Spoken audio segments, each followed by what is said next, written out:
Market regulator SEBI की कल एक अहम बोर्ड बैठक होने वाली है।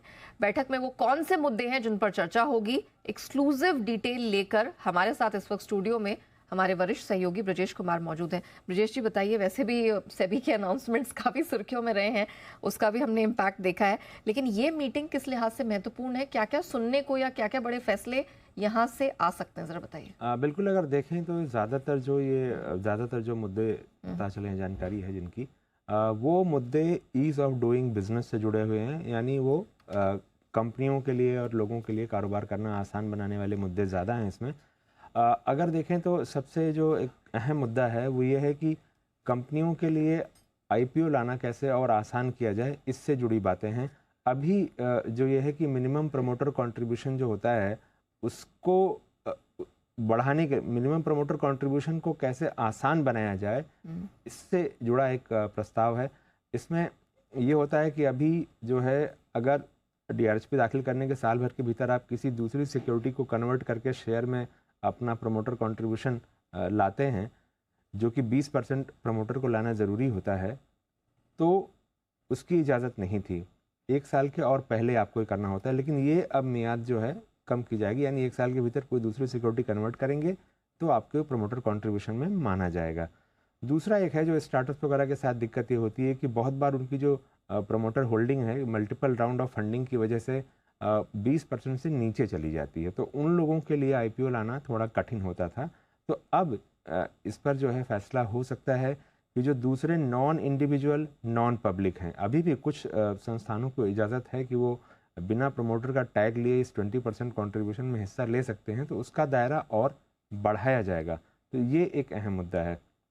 तीसरा जो है कि जो अभी जो आईपीओ लाने वाली कंपनियां हैं, जो लाती हैं आईपीओ, उनके लिए ज़रूरी है कि इशू का 1% उनको सेबी के पास डिपॉजिट रखना होता है। पहले ऐसा इसलिए नियम लाया गया था कि बहुत बार निवेशकों के पैसे फंस जाते थे, लेकिन अब असबा जैसी सुविधा है और दूसरी चीज़ें हैं, क्योंकि पैसा अकाउंट से बाहर ही नहीं जाता है, तो इन स्थितियों में 1% प्रमोटर का पैसा ब्लॉक क्यों रखा जाए, ये नियम हटाया जा सकता है। यानी ये भी ईज़ ऑफ डूइंग का एक हिस्सा हुआ। इसके अलावा अभी जो है वो बड़ी फिक्स टाइमलाइंस हैं इशू के बंद होने की।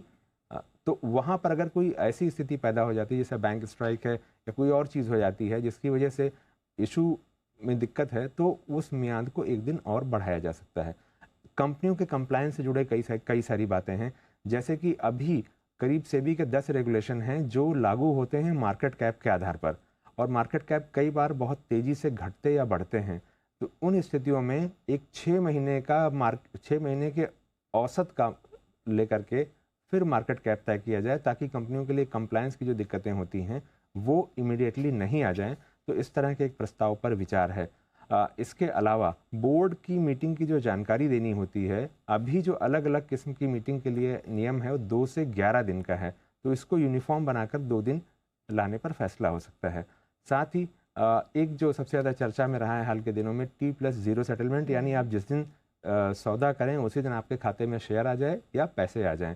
तो इस नियम को भी बोर्ड से मंजूरी मिल सकती है। हालांकि इसकी टाइमलाइन पहले ही आ चुकी है, लेकिन इस मामले को बोर्ड के सामने ले जाया जाएगा T+0 और इंस्टेंट सेटलमेंट, ताकि वहाँ से मंजूरी मिले। एक और अहम मुद्दा है कि जो कंपनियों के CFO होते हैं या टॉप मैनेजमेंट के लोग होते हैं, वो अपनी ही कंपनियों में ट्रेडिंग नहीं कर पाते, उनके ऊपर बहुत सारी पाबंदियां होती हैं।